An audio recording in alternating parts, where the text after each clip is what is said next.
Baptiste, aujourd'hui, j'ai envie qu'on parle de la mythologie dans les jeux vidéo. Qu'est-ce que t'en penses? Yes! Je vais enfin pouvoir te parler de la mythologie en arrière de Pong. Le jeu Pong. De ce Pong. Wow. I deeply love. J'adore ça. J'adore. I deeply, deeply, deeply love. Initiative. Initiative. 20.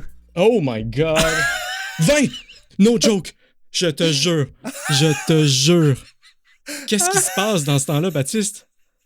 Mais on s'impose chacun une contrainte. Wow! C'est malade. Wow! C'est malade. Ben, qui C'est anime? jamais arrivé. Qui C'est anime? jamais arrivé. Hein? Écoute, Étienne, le nombre de fois où t'as perdu l'initiative, je vais te la laisser. Je vais te la laisser. OK. Mais attends, faut qu'on roule les critiques maintenant, là, pour Ben, l'autre. regarde, je starte l'épisode, puis on va rouler les critiques en même temps. Ok, Donc, sort la liste parfait. des critiques. Alors, hey, bienvenue à bord de cet épisode ô combien spécial de J'adore ça, votre podcast préféré où on découvre des aspects fascinants dans les sujets qui nous passionnent. On est super heureux que vous soyez là. Chacun C'est fait un malade. crit. Pour ceux qui n'ont jamais vécu un crit avec nous, ce qui se passe, c'est comme Baptiste et moi, on lance un des 20 pour savoir qui anime. Si quelqu'un lance un 1 ou si quelqu'un lance un 20, eh bien, la personne qui a lancé un 1 ou la personne qui n'a pas lancé le 20 a une conséquence négative. Et donc, on a des conséquences un peu débiles qu'on doit respecter pendant l'épisode. L'épisode qui va traiter de mythologie dans les jeux vidéo. Et ça va être quelque chose. Baptiste, as-tu Je lancé suis en ta train de conséquence? relire les critiques. Pas encore, mais là, je lis les critiques, puis c'est très drôle ce qui pourrait arriver. Wow. Fait que, Étienne, mon cher, tu vas devoir faire un discours à la autiste sur le sujet en cours. OK, moi j'ai roulé 18. Voilà. Ah, ben, ça fait la même chose. OK, donc... Attends, Étienne, j'ai Oui. roulé 18. OK, ça y est, synchronicité. Veux-tu qu'on reroule, voir si on reroulerait la même chose? Ben... Yeah, Non, mais je veux pas qu'on change le critique. Je te permets de choisir une autre conséquence si tu veux. Tu m'as donné une initiative. Maintenant, on va le faire tous les deux, ça va être drôle. La mise en place de l'épisode est quand même assez spéciale. Mais en Ouais, non, gros, c'est pour parfait. vous expliquer la conséquence, ceux qui n'ont jamais vu le film Astérix et Obélix Mission Cléopâtre, Otis est un personnage joué par, je ne me rappelle plus, Christophe Maé? Non. C'est Édouard Baer. Édouard Baer. Non, c'est ça, je mélange avec Christophe Maé. C'est pas du tout la même personne. C'est pas la même personne. Ouais, donc ce personnage-là faisait un monologue qui ne finissait plus de finir, puis qui prenait tout plein de détours pour pouvoir rien dire. Donc, Pour la petite histoire, d'ailleurs, ce discours-là a été complètement improvisé par l'acteur. Oui. Il n'y a pas eu de... C'était pas un texte qui avait été écrit à l'avance. C'est ça qui est Je magique. vous garantis que nos discours vont également être improvisés. Alors, Baptiste, j'aimerais commencer par parler de mythologie dans les jeux vidéo et surtout l'importance de l'univers dans lequel on établit un jeu. Oui. T'sais, disons, là, Baptiste, là, que ce soit pour un jeu vidéo, un film ou un livre que tu écris, une œuvre de fiction, tu as besoin d'un univers dans lequel il va se dérouler. Puis toi, disons que tu veux créer le jeu vidéo. Le caviar, c'est pas pour les vaches. Référence à notre deuxième épisode pour ceux qui ne l'ont jamais écouté. C'est bon. Si tu réfléchis pas trop à ton univers, OK? Tu risques de finir avec quelque chose comme l'univers de Super Mario, c'est-à-dire un univers avec pas vraiment de logique. Je veux dire, il y a des champignons, des fleurs, des petits bonhommes, puis ça fait aucun sens. Puis, tout à fait. Bon. Ou Pong, comme tu voulais me parler de Pong. Si tu crées un univers de toutes pièces, OK, c'est possible. Tolkien l'a fait, mais c'est énormément de travail. Vraiment.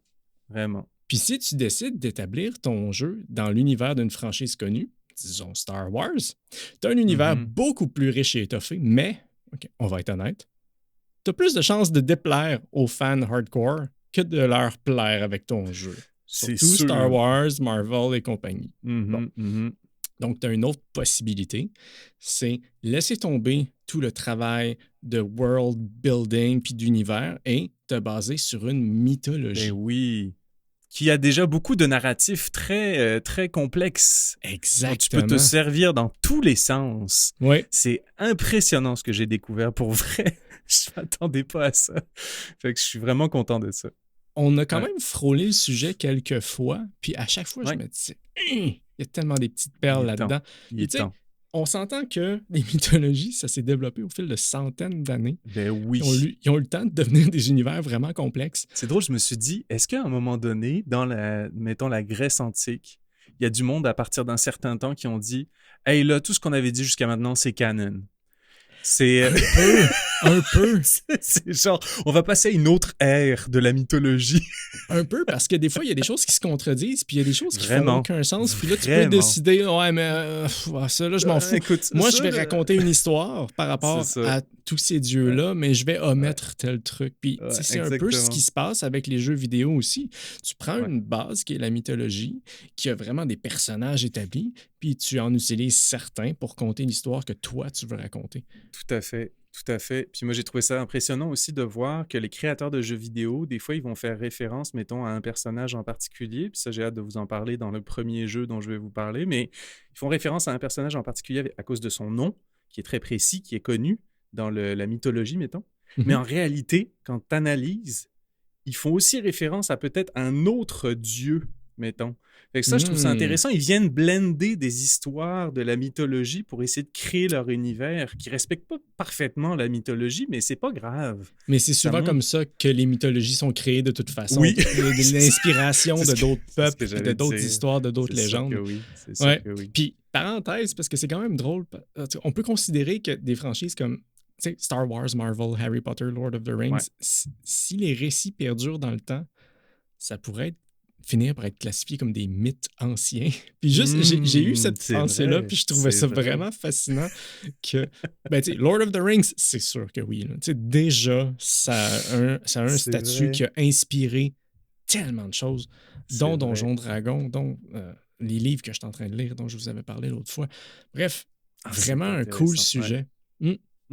Ah, j'aime Puis, ça. je pense que le gros avantage aussi d'aller à fond dans un thème mythologique, c'est que tu peux raconter une histoire vraiment fascinante. C'est pas pour rien que ces mythes-là ont perduré dans le temps. Tu sais, le gameplay, c'est cool, gars. Tu peux déterminer c'est quoi, mais tu peux te servir de la base de la mythologie pour y inclure une histoire vraiment, vraiment, Ouais, vraiment fascinante. vraiment. Baptiste, tu voulais me parler d'un jeu? Je veux t'entendre. Oh, tu me laisses prendre la parole là-dessus. Absolument. Ben, le premier jeu dont je voulais parler, c'est God of War, que tu connais très bien, Étienne. Tu y as déjà joué? Est-ce Oui. que ça faisait partie de tes sujets Ça aussi? faisait ou- partie de mes sujets également. Ouais. Parfait, on va pouvoir explorer ça ensemble. On va pouvoir explorer ça ensemble. Fait que Kratos, le Oui. personnage principal, c'est de lui dont je parlais quand je disais que on emprunte des noms à la mythologie, mais ça se pourrait qu'on fasse référence aussi à d'autres concepts de divinité dans la mythologie. Ouais. À la base, dans la Grèce antique, de ce que je lisais, c'est que c'était un titan, Kratos, qui représentait la force physique pure et dure. Fait que ça, on le retrouve bien quand même dans le personnage. Hein? Sauf que c'est pas un titan dans notre histoire qu'on suit, c'est plus c'est un demi-dieu de la guerre, si je me trompe pas, là, tel qu'il est présenté. Puis, ça reste un serviteur à la base. Ben, dans les jeux les plus récents, ça, on voit moins cette histoire-là, mais j'ai révisé un petit peu c'était quoi les plus vieux jeux de God of War. Ça devient un serviteur des dieux de l'Olympe, puis de Arès, si je me trompe pas. Arès, Il se met à son service, littéralement. Wow. Puis, il se fait manipuler pour finalement arriver à... je pense qu'à un moment donné, Arès lui donne comme une mission, genre, d'éradiquer un village. Puis, à cause de ça, il se déchaîne dans sa folie totale. Ça fait en sorte qu'il tue sa famille, il tue sa propre famille. C'est à peu près la même histoire que Hercule. Hercule s'est fait aussi manipuler par les dieux pour finir par tuer sa famille. Ouais. Tu comprends ce que je te disais quand on blende des concepts ensemble? Puis Hercule, c'était ça que je voyais. C'est la mythologie romaine. Héraclès, c'est le même personnage Oui, dans la mythologie c'est ça. grecque. Il y a Exact. plein de parallèles à faire aussi. C'est ça. Ouais, fait c'est que, cool. puis là, dans le fond, Kratos, ça serait le fils de Zeus et de Callisto dans la mythologie. Et en fait, c'est drôle parce que j'ai vu un YouTuber qui s'appelle John Solo qui racontait que lui, il pense que peut-être que dans la vraie mythologie, mettons, le Kratos, le titan, serait un fils d'autres titans qui étaient Styx et Pallas. Styx, c'est la rivière. C'est la nuit. Styx, c'est la nuit. C'est la nuit. Ouais, oui, mais c'est aussi la rivière où les morts dérivent. Nyx, si je me trompe. Nyx, c'est la nuit. Oui, Styx, c'est la rivière. T'as raison. Ouais, c'est ça. Et il y a eu une histoire où les titans ont cherché à renverser les dieux de l'Olympe. Il y a eu une guerre entre les titans et les dieux de l'Olympe. Puis, au moment de cette guerre-là, Zeus aurait offert à des titans de se joindre à lui et en échange, il leur donnait des domaines. Puis Styx a voulu protéger ses enfants, dont potentiellement Kratos, en se joignant à Zeus, donc en se mettant de son côté finalement contre les autres titans, ce qui a fait en sorte que les titans n'ont pas gagné contre les dieux de l'Olympe. Ça, j'ai trouvé ça fascinant quand j'ai appris ça. Il y a un truc que j'ai vraiment, vraiment aimé aussi. Dans la mythologie nordique, dans laquelle God of War, les 2 jeux plus récents sont basés, il n'y a pas vraiment, apparemment, de description physique des divers dieux de cette mythologie-là. On sait que Odin, il y a un œil en moins, puis on sait quelques trucs par rapport à Odin, mais ce qu'on sait sur Freya, c'est elle est belle. Ce qu'on sait sur Thor, c'est qu'il est fort et qu'il est roux. Et c'est tout ce qu'on sait. Puis c'est drôle parce que God of War, ils ont décidé que Thor avait l'air fort, mais d'une façon très différente du MCU. Puis je trouvais ça tellement, tellement drôle. Parce que je trouve...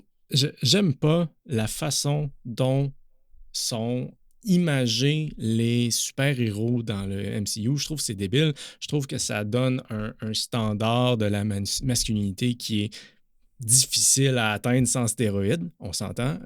Tous ces acteurs-là, puis c'est pas des blagues, sont suivis par des spécialistes là-dedans. Ils se font injecter, puis ils deviennent super musclés, mais c'est pas... Il n'y a rien de naturel là-dedans. OK? Mais dans God of War, Thor, c'est un gros bonhomme. C'est juste un gros bonhomme. J'ai trouvé ça vraiment cool. Parce que il a l'air fort. Il a l'air aussi fort, sinon plus que le Thor du MCU. Puis, tu le vois aller aussi là, dans le jeu. Tu joues, puis tu te dis, ouf, quand je vais avoir à me battre contre ce bonhomme-là, ça va être quelque chose. Si jamais ça arrive, là, ça va être quelque chose. Tu le vois quand même assez tôt, mais tu te bats pas tout de suite contre lui. Fait qu'il y a quand même c'est une petite anticipation qui se crée à ce moment-là. Puis, vous savez, je crois pas qu'il y ait de bons ou de mauvais dieux du Nord. Si je devais résumer, en fait, un dieu du Nord qui m'a beaucoup impressionné dans God of War, c'est Baldur. Baldur, deuxième fils d'Odin, le gars avec son corbeau, maître du déguisement, et Frigg, qui est la maman de Baldur. Mais vous savez, dans la mythologie, c'est souvent de la mort de Baldur dont il est question. Malheureusement, pauvre lui, on parle toujours de lui. Hein? On ne cesse de parler de Baldur. Baldur est mort, Baldur est mort. Et ce qui arrive, qui est un élément déclencheur, oui, tout à fait, c'est le rêve de Baldur. Il raconte à sa maman qu'il voit la fin du monde régulièrement dans ses rêves.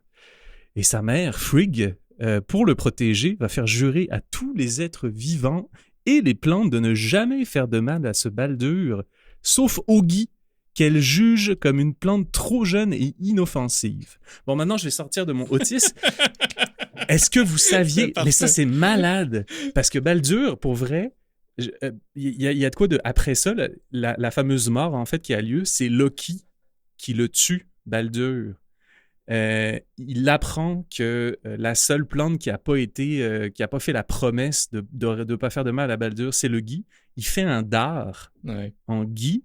Puis, Baldur, comme il était considéré comme immortel par tout le monde, mais les dieux d'Asgard s'amusaient régulièrement à lui lancer toutes sortes d'armes qui faisaient jamais de mal à Baldur parce qu'il était invincible.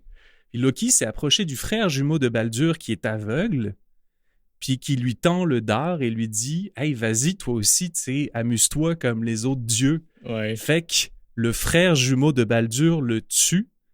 Puis là, genre, Odin engendre un fils Vali qui grandit en un jour pour le venger et tuer Od, puis Loki est également arrêté et soumis à un châtiment. Et c'est ainsi que se déclenche le Ragnarok. Mais c'est drôle parce que C'est fou! tu C'est prends, tellement tu fou! prends ce récit-là. Puis là, tu te C'est dis, tellement OK, fou. comment je rends ça dans un Ouais. jeu vidéo et que ça reste Ben, intéressant? Tu le puis ça reste vois une dans bonne God intrigue. of War, la protection de Baldur, là, qui est quand Ouais. même... à la base, le premier fight que tu fais dans le Ah, premier des God of War pas récents, tuable. Ouais. il est invincible. T'arrives juste pas à le tuer, ce gars-là. Puis après ça, c'est Freya qui veut t'empêcher justement de parce que c'est le sa mère. tuer. Ben, Mm. c'est ça. Fait que là, il y a encore une fois cette référence-là à la mère qui veut complètement protéger son fils, peu importe toute la merde qu'il fait. Ouais. Fait que ça, c'est, en tout cas, Mais tu sais, c'est super intéressant. ça, c'est un truc parce que peu importe toute la merde qu'il fait dans la mythologie, moi, de ce que j'ai vu, c'est que Baldur, c'était quelqu'un que tout le monde admirait. Il était donc bien beau, il était donc bien Ouais. parfait. Oui. Alors que dans le jeu, ben, pour que ça Il est pas devienne si- intéressant, Ouais. il est juste un peu fou. Puis pourquoi il est fou? Parce qu'il ressent rien. Pourquoi il ressent rien? Parce qu'il est intuable. Donc, ils ont comme fait une espèce Ouais, d'extrapolation. ouais. OK, ce personnage-là est intuable, donc probablement qu'il ressent pas la douleur. Mais est-ce qu'il ressent autre chose? Peut-être que non. Non, c'est ça. Puis, tu sais, c'est là que je trouve ça Très vraiment intéressant. cool, les interprétations, surtout en jeu vidéo, parce qu'après, tu peux te ramasser avec des adversaires qui ont une profondeur pas mal plus que Ouais. Bowser. Ouais, tout à fait. Puis, C'est comme vraiment tu cool. disais, Mm. à quelque part, tu sais, on pourrait dire, le jeu vidéo a peut-être pas complètement respecté, mettons, ce qu'on disait dans la mythologie, mais en réalité, tu sais, la mythologie s'est elle-même évolué avec le temps, puis c'est elle-même appuyée sur des récits par-dessus des récits par-dessus. Fait que le jeu vidéo, c'est juste une nouvelle forme de raconter encore la mythologie, puis continuer, étendre les potentiels de cette mythologie-là. Puis c'est très cool, en fait, parce que quand tu y penses, tu sais, je lisais là-dessus, puis tu sais, quand je disais là, qu'on ne parle que de la mort de Baldur dans les écrits, c'est vrai, on ne parle que de sa mort, on parle pas de rien d'autre quasiment de lui. Ouais. C'est comme, le jeu, à quelque part, il parle d'autre chose que la mort de Baldur. Il te montre autre chose, il te montre une complexité, même malgré la folie, puis etc. C'est vraiment cool. Ouais. Puis c'est quelque chose je vais y revenir dans mon prochain jeu, mais c'est tu prends l'information qu'on sait des récits qu'on a, puis tu peux te dire, ouais, mais disons que ça a été écrit comme un récit historique par ces gens-là. Donc, pourquoi ils s'écriraient que Baldur était tellement la meilleure personne au monde? Puis, tu sais, peut-être que c'est pas vrai. Là. Peut-être que c'était effectivement un trou de cul. Puis, tu sais, puis là, tu te dis, OK, ben, on va raconter ça, on va raconter l'histoire derrière l'histoire. C'est ça. Ça, c'est bon. Ça, c'est bon, là. C'est vraiment bon. C'est vraiment cool. C'est vraiment bon. Avais-tu fini sur God of War? Est-ce que je veux pas te... Non, mais j'avais pas fini. Puis, tu sais, encore dans l'extrapolation, puis, tu sais, la mythologie norse, il y a 9 royaumes là-dedans. Midgard, Asgard, Jotunheim, si je le dis comme il faut, puis l'enfer, dans le fond, Hell, que dans God of War, ils ont décidé d'appeler Helheim, qui veut dire là, comme la maison des gens de l'enfer. C'est vraiment bizarre, en tout cas, bref. Tu les visites tous, d'ailleurs, hein? Oui, mais il y en a 5 autres que la mythologie ne nomme jamais de nom. Ou du moins, c'est ce que j'ai cru comprendre. Ouais. Puis, donc, le jeu a fait comme, ouais, mais il y en a 9. Hey, ce serait cool de pouvoir en visiter plus. Ben oui. Puis ils ont décidé d'en nommer puis d'inventer des... Tu sais, on sait qu'il y a des elfes. Les elfes sont là, mais OK, ils ont sûrement un monde à eux. Puis s'ils ont un monde à eux, ben c'est quoi? Tu sais, puis on le visite. Puis je trouve ça vraiment cool parce que c'est l'aspect de, OK, je vais prendre une certaine liberté pour expand un peu cet univers-là. Ouais.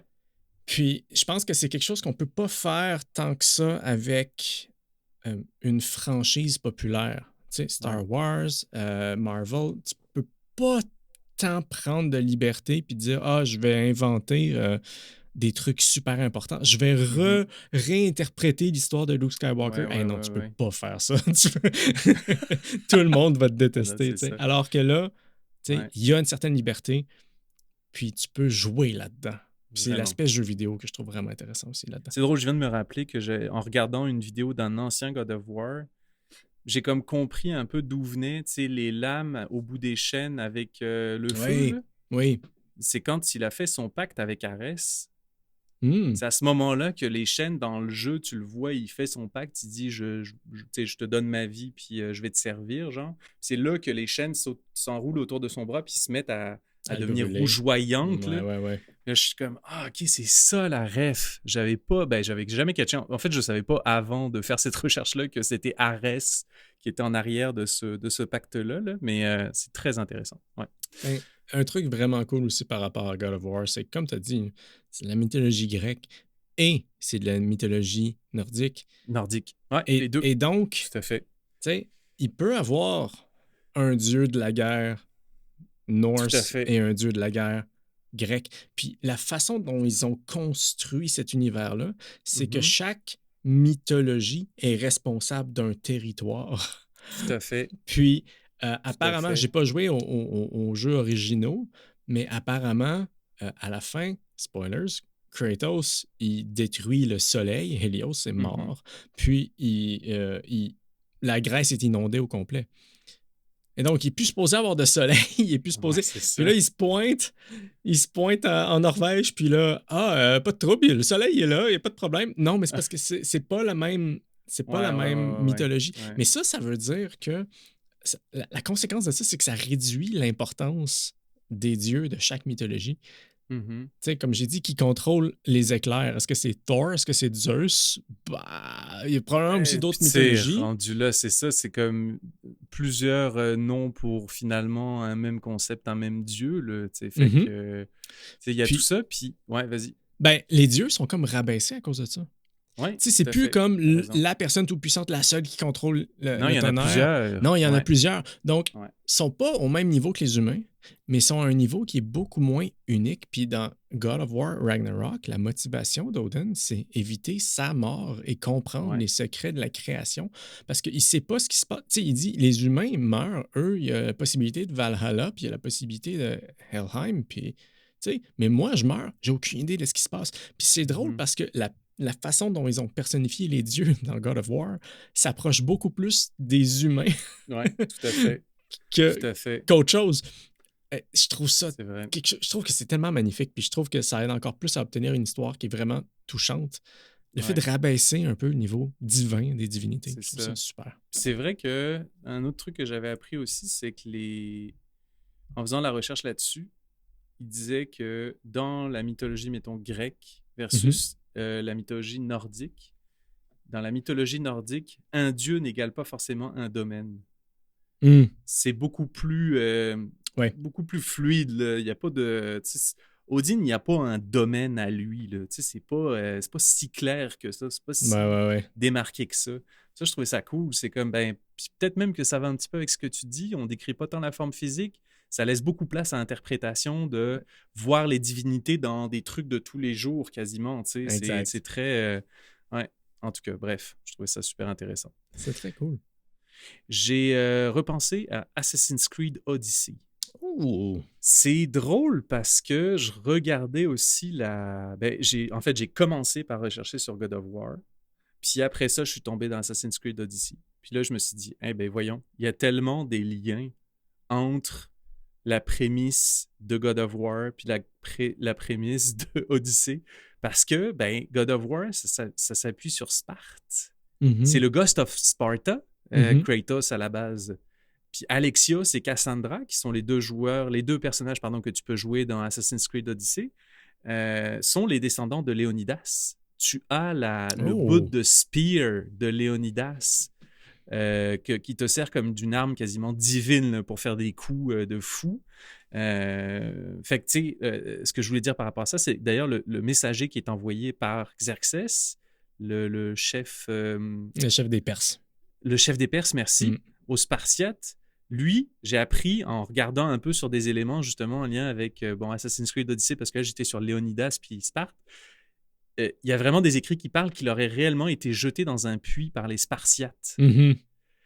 Après ça, est-ce que le coup de pied kick Muay Thai, This is Sparta. Ça, c'est pas sûr, mais quand même, je trouvais ça cool qu'il y ait ce détail-là, puis qu'on le retrouve dans pas mal d'œuvres différentes. Puis après ça, dans Assassin's Creed Odyssey, c'est pas aussi intégré et fort dans l'histoire. Tu sais, tu vis, dans la Grèce antique, puis là, tu vis des affaires, mais il y a beaucoup de références dans différentes quêtes, que ce soit secondaires ou principales.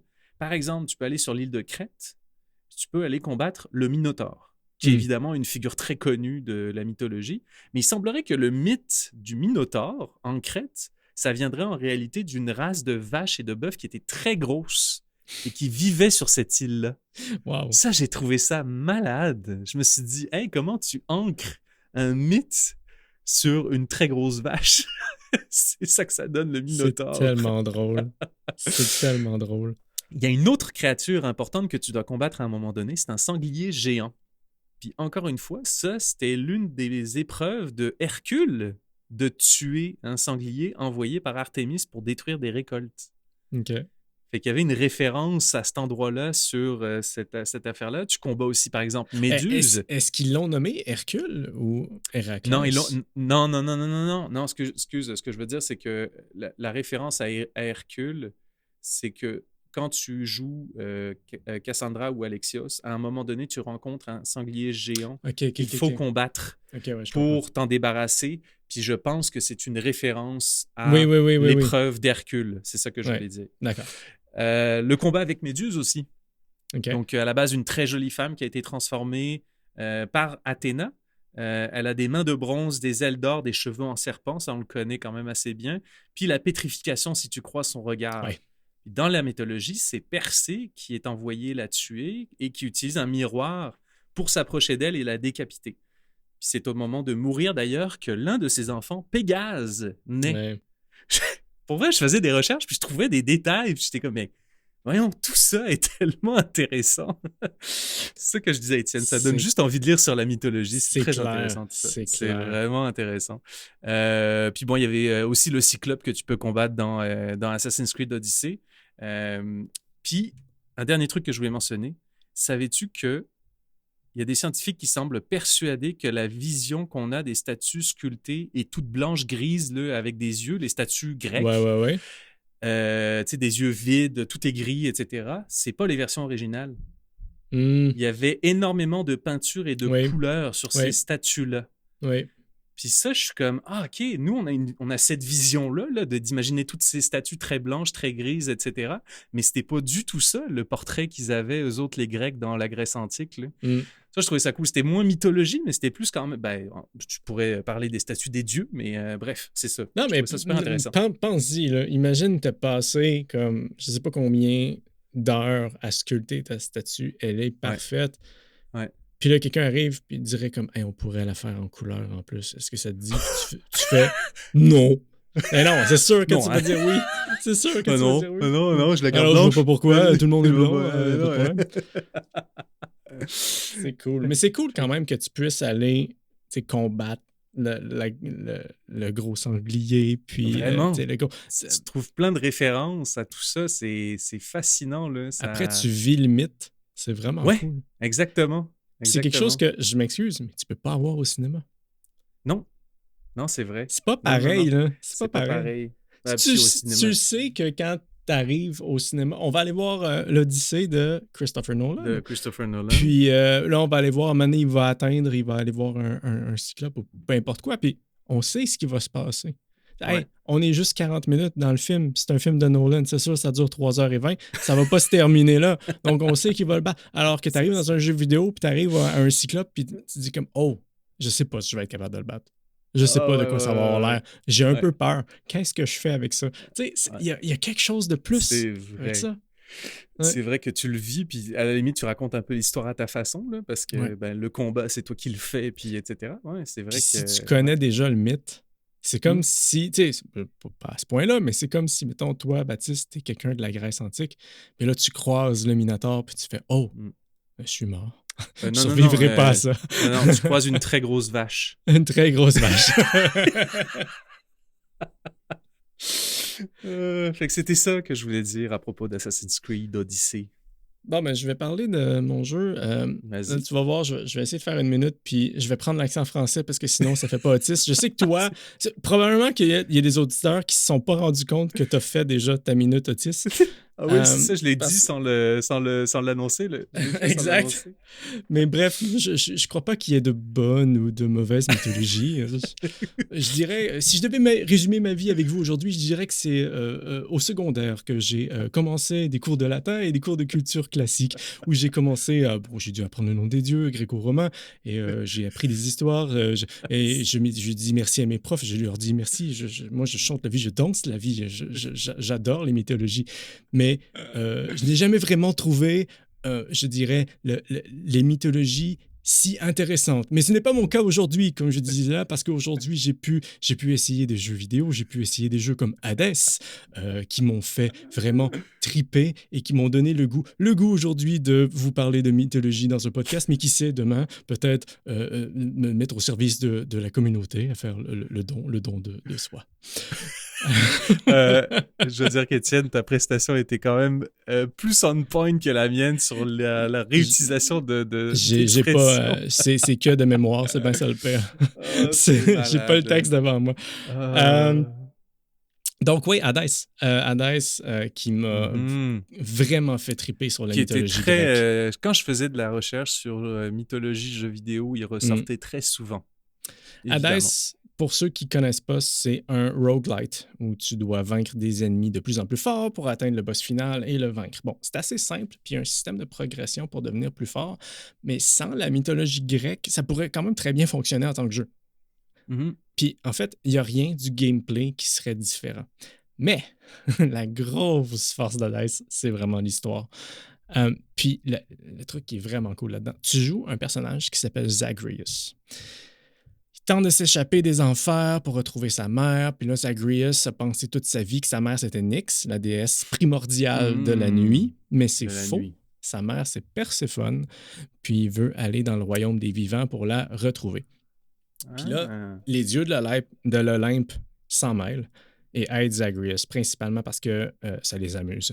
Ils sont comme « Hey, on a entendu dire que tu foutais le bordel en enfer parce que tu essaies de C'est de drôle, t'évader. c'est comme l'histoire inversée. Oui, C'est pas Persée qui était allé en enfer chercher sa. c'est Orphée. C'est Orphée, excuse. Orphée, ouais. Qui est allé chercher sa mère ou sa conjointe? Sa je sais copine, plus. ouais. Sa copine? Sa Puis copine. là, au dernier moment, alors qu'il devait pas se retourner, s'est retourné. Puis là, il a été. Exactement. Ah, ouais, Mais tu vois, très Orphée nice. et sa copine sont dans le jeu. Ah, nice! Je dis sa copine, c'est juste je me rappelle plus son nom parce Oui, qu'elle sa n'a pas un copine. nom super simple à retenir. Là. Mais J'aime ouais, comment bref. on utilise des noms modernes pour décrire sa copine, Ah, sa elle s'appelle conjointe. Sandra. Sa conjointe de fait. Sa conjointe de fait. Exactement. Donc, c'est ça. Bref, les yeux de l'Olympe s'en mêlent parce qu'ils trouvent ça drôle. Ils trouvent ça le fun. Tu sais, comme, tiens, v'là un truc qui va t'aider dans ton combat pour essayer d'évader les enfers. Puis, mais ils doivent absolument pas savoir que la mère de Zagreus, c'est Perséphone, parce que ça pourrait causer un conflit divin. Puis, en gros, le génie derrière ce setup-là, c'est que d'une run à l'autre, tu croises des personnages, tu apprends des informations, puis avec les dialogues, tu apprends à comprendre l'histoire et l'intrigue. Parce qu'on s'entend que le jeu, c'est juste comme tu pèses, tu marches un bouton, puis tu te promènes à gauche à droite. Là. Ouais. Puis les liens vraiment complexes entre les personnages et leur univers. Puis en gros, tu découvres petit à petit toute la tragédie dans laquelle ton personnage baigne. Puis c'est juste magnifique. C'est super bien raconté. Le voice acting est quasiment débile parce que je vais essayer de le répliquer. Là. Baptiste, c'est comme si tout ce que j'allais te dire, je le disais comme ça. Quasiment de manière presque sensuelle. Et tous les dialogues sont comme ça. C'est genre trop sexy. Genre. C'est comme si tous les voice actors avaient pris comme 12 litres d'aphrodisiaque puis s'étaient collé la bouche sur le micro avant d'enregistrer leur ligne. Étienne, on devrait faire un jeu en ASMR. Alors là, Étienne, qu'est-ce qu'on va faire? Mais qu'est-ce qu'on va faire? Tellement. Puis le coup de génie encore plus gros que le précédent. Okay? C'est que le personnage, c'est le personnage principal. Zagreus, c'est pas un personnage très connu de la mythologie grecque. En fait, il n'y a que quelques vagues références, sans trop de détails sur lui. Puis donc, le créateur du jeu s'est demandé si ce personnage-là existe et que c'est le fils d'Hadès. OK, c'est pas n'importe qui, là. C'est le fils de un des 3 dieux principaux de l'Olympe. Mhm. Pourquoi il est mentionné pratiquement nulle part? Ouais. Puis, en gros, c'est ça, la base de l'histoire. C'est pourquoi l'origine de Zagreus est un secret. C'est du bonbon. Ah, C'est nice. tellement bon. Tu sais, quand je parlais de l'histoire derrière l'histoire, c'est exactement ça. Ça doit être pour ça qu'il a gagné beaucoup de prix, ce jeu-là. Hein? Ah, c'est malade. Puis Le là, le storytelling pire, doit être c'est très que bon. j'ai pas encore joué aux 2. Je sais que ça va être débile aussi. J'ai pas joué parce que je suis pas trop roguelite, mais je devrais peut-être lui donner sa chance. Je sais pas. En tout Moi, cas. c'était la première fois que je jouais à un jeu comme ça. Puis ça m'a pris un certain temps, mais à un moment donné, ce qui m'a accroché, c'est vraiment l'histoire. Puis Mhm. les sûr. twists, puis les... tu sais, je spoilerai rien, là, mais... Ouais. Quel chef-d'œuvre. Chef-d'œuvre. Merci pour la belle prestation. Hey, je vais juste, avant de tomber, là, on vient de faire un double 20. Ça n'est jamais arrivé. Ouais. Suivi d'un double 18 Ouais. pour la conséquence. Ouais. La prochaine fois qu'on beat the odds, là, c'est sûr que il doit y avoir des dieux qui ont béni nos dés ce soir. Je peux pas croire, là, je sais pas. Oui. Tu sais, il y a quelque chose. Dionysos. Dionysos. Dionysos. Le dieu du vin. Le dieu et du des dés. dévin. C'est pas le dieu du vin, Le c'est le dieu dieu du des vins. C'est bon. Dionysos, le dieu du vin? Non, Dionysos. Le dieu du dévin. Le dieu du dévin. Eh, ça, la joke est excellente. Ah, je peux pas croire. Je peux pas croire. C'est bon, ça. Mais le dernier jeu dont je vais vous parler, puis là, ça va peut-être être une découverte pour certains parce que c'est un jeu assez niché, ça s'appelle The Banner Saga. Hey, non, je connais pas. Ah ouais, c'est ça, hein? Moi, c'est un jeu que j'ai joué il y a quelques années déjà. En fait, c'est 3 jeux, mais c'est une trilogie, là, ça se suit. Fait que si tu achètes le premier, t'es mieux d'acheter les 2 suivants aussi pour comme le jouer au complet. Mhm. C'est très nordique viking. OK. C'est pas forcément des références parfaites à la mythologie nordique, mais il y a quand même des références même je dirais, au peuple nordique, à la vie nordique, etc. C'est de la grande fiction, tout ça. Tu gères dans ce jeu-là une caravane qui comporte des humains et d'autres créatures. OK. C'est à la fois un jeu de beaucoup de décisions importantes qui ont un vrai impact sur l'histoire, un jeu de gestion de ressources et un jeu de combat au tour par tour. Ouais. Fait que tu as des phases on va dire, des fois, tu vas être dans un village où tu vas avoir établi un campement, puis là, tu vas prendre des décisions sur qu'est-ce que tu fais. Tu as des événements qui ont lieu, il faut que tu choisisses qu'est-ce que tu vas faire avec cette affaire-là.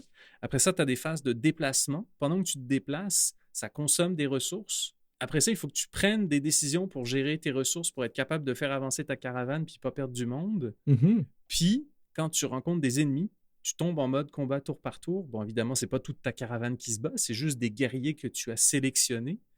Mais c'est vraiment cool. Moi, j'avais adoré ce jeu-là. L'histoire est juste malade pour vrai. Puis, le côté décision importante est vraiment là à tous les coins de rue, là. Pour vrai, il y a énormément d'embranchements de ce jeu-là que j'ai pas encore exploré. La rejouabilité est vraiment assez folle. Bref. C'est un jeu de PC?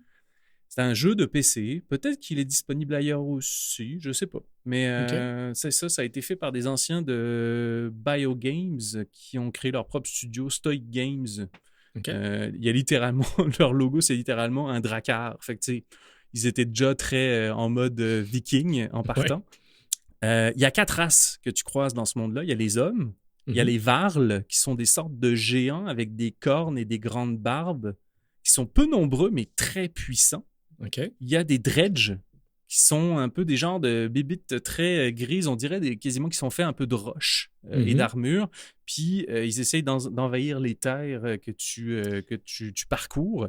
Puis il y a des centaures. Dans Thor Ragnarok, le personnage joué par Taika Waititi, c'est pas ça un dredge d'ailleurs? Ah ouais? Hello, I'm Korg. Ah, This is Rick. peut-être. We're starting a revolution. Tu sais, l'espèce de... Il faudrait que j'aille vérifier ça. Ça serait fou que ça soit aussi... Ah ben oui. Probablement, ça je veux serait dire, c'est malade. Thor. Ben oui. Puis il y a aussi des centaures. OK. Oh, cool. Mi-chevaux, mi-humains. Puis ici, on s'inspire vraiment du lore viking au bout. Là. Dans les visuels, les noms, les Varls, moi, ça m'a fait penser directement aux Jarls, qui étaient des chefs de clan. Puis bon, c'est aussi des géants, etc. Mais il y a certains dieux dans le lore de ce jeu-là qui font référence à des dieux réels, mais les noms sont modifiés. Puis les concepts aussi ont évolué. Il y a Baldringer, qui est une référence à Balder. Ouais. Mais plutôt que d'être un dieu doux, ça c'est drôle, ça fait une référence à God of War, c'est un dieu de la guerre. OK. Genre... Est-ce qu'ils avaient peur de se faire poursuivre par le panthéon nordique? Par les copyrights du panthéon nordique. Ouais, c'est ça. C'est drôle. Odin se pointe avec son avocat. Puis... c'est très drôle. L'autre, c'est Gerard. Je sais pas, c'est dur à prononcer. Il existe dans la mythologie un Gérod. Okay. Et dans le jeu, lui, qui fait probablement référence à ce dieu-là, c'est le dieu de la sagesse. Et dans la mythologie, c'est un Jotun qui a capturé Loki et tenté de tuer Thor. Oh. Bref, un grand dieu. Un grand dieu. En fait, un Jotun, excusez, c'est pas un dieu. Dunder, qui est le dieu de la forge, donc l'équivalent d'Héphaïstos, dont on n'a pas beaucoup parlé, mais... On n'a pas parlé d'Héphaïstos. Héphaïstos, qui était le dieu de la forge dans un volcan, si je ne me trompe pas. Hein. Puis la Loom Mother, qui est le dernier dieu dont je voulais vous parler, c'est la mère Tisrand. Je ne sais pas si vous connaissez un peu les... probablement pas, mais il y a un concept qui s'appelle les nonnes nordiques, ou les nornes nordiques, je pense, qui étaient des divinités tissant les fils du destin et de la vie humaine. Je ne sais pas si vous vous rappelez du dessin animé, par exemple, de Hercule, mais il y a des genres de sorcières dans un oracle ou je ne sais plus trop quoi qui s'amusent à couper des fils pour tuer des personnes. Ouais. Ça fait référence au concept de norne nordique, ce genre de mère Tisrand-là. Mais c'est pas nordique. C'est ça? Mais ce que je veux dire, c'est que les Nornes nordiques, le concept de la mère Tisrand, puis d'avoir un fil qui est relié à la vie ou à ton destin, ça venait là, de justement ce concept de mère Tisrand-là dans le Nord. Fait que, bref, je dis pas que Hercule, avec les 3 sorcières, faisait exactement référence à ça, mais c'est un concept qui venait de là, entre autres. Je trouvais ça super intéressant. Ouais. C'est ça. The Banner Saga, je vous le recommande chaudement. Banner Saga. Parfait. Merci, Baptiste. Ça fait plaisir. Mais on a Gnolo aussi qui a voulu mettre son avis là-dessus. Lui, il a parlé de Age of Mythology sur notre Discord.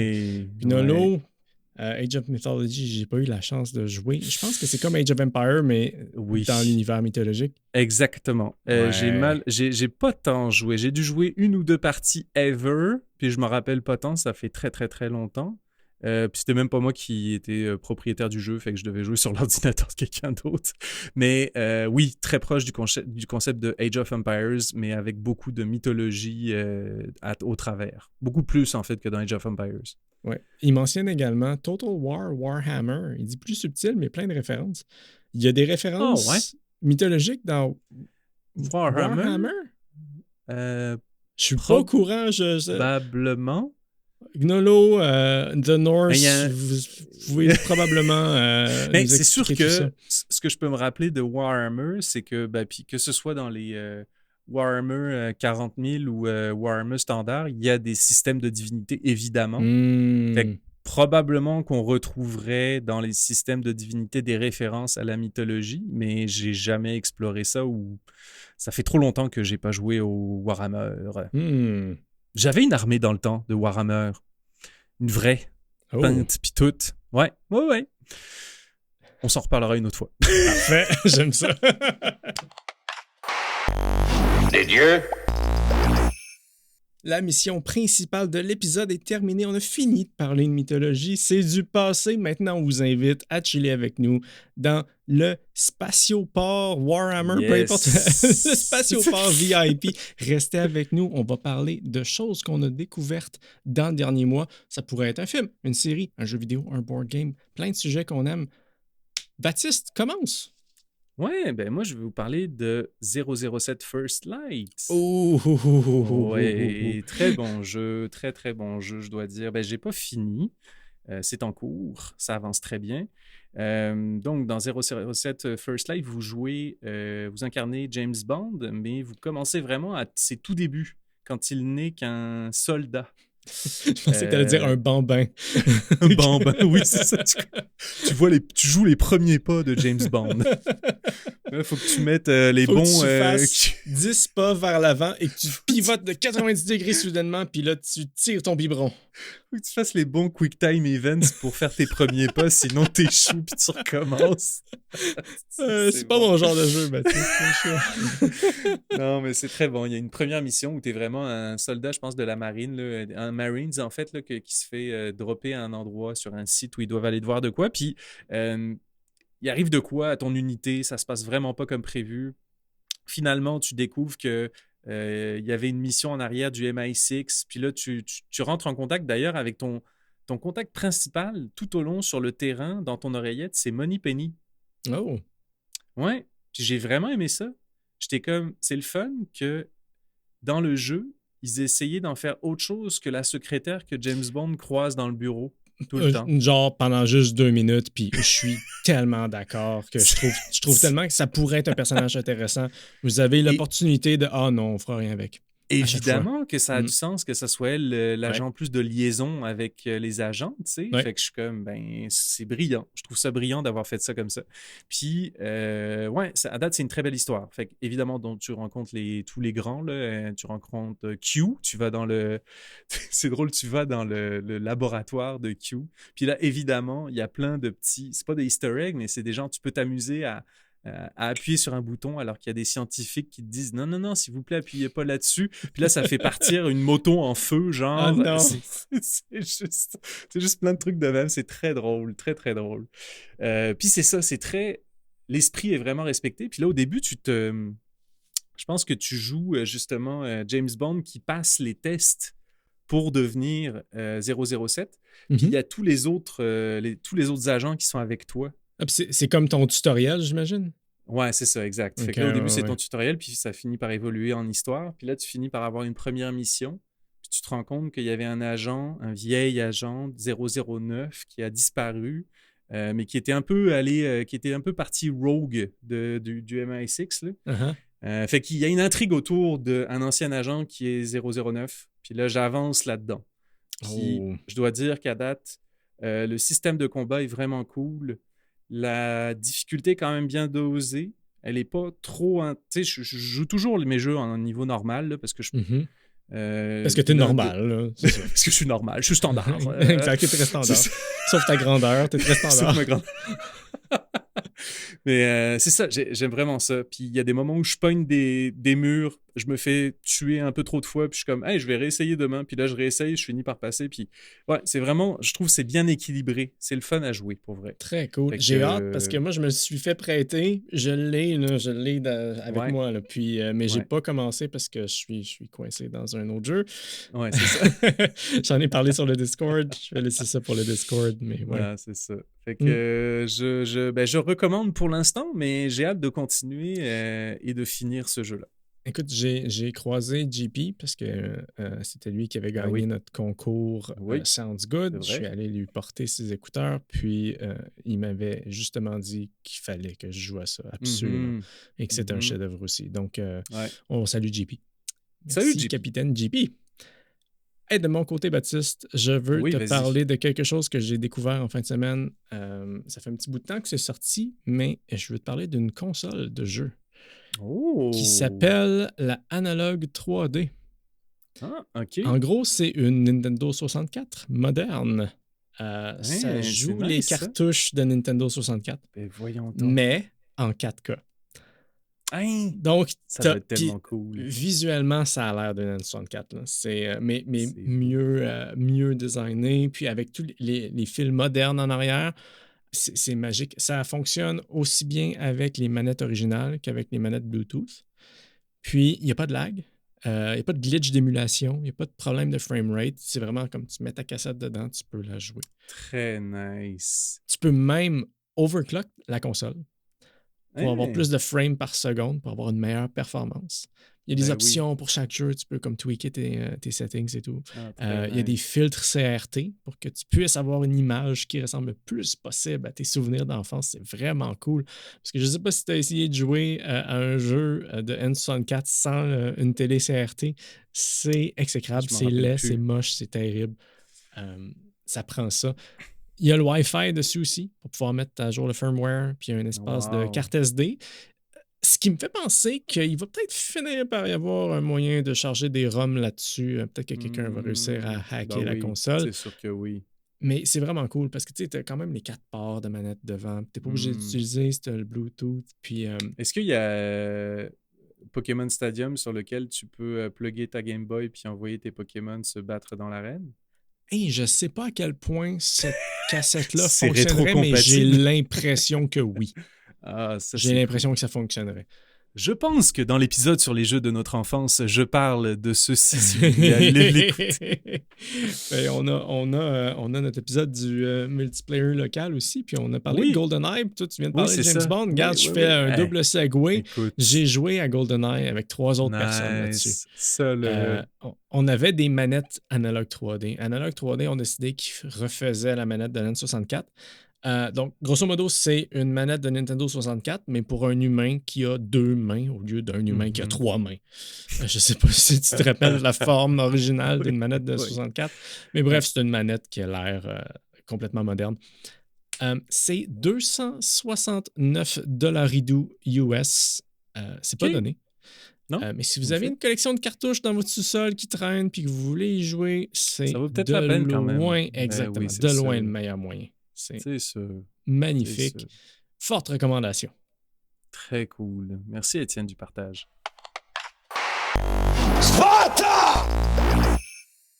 Merci tout le monde d'avoir été avec nous pour cet épisode. Si vous avez aimé ce que vous avez entendu, il y a plusieurs façons de nous donner un coup de pouce.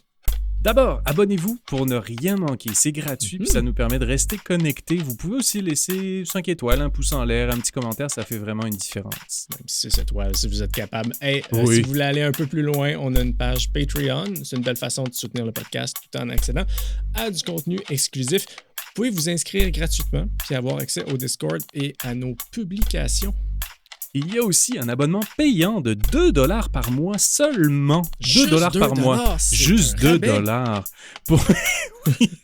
pour nous soutenir et obtenir le statut de capitaine. Puis en échange, on vous mentionne à chaque fin d'épisode et on vous permet de poser des questions personnalisées à nos invités.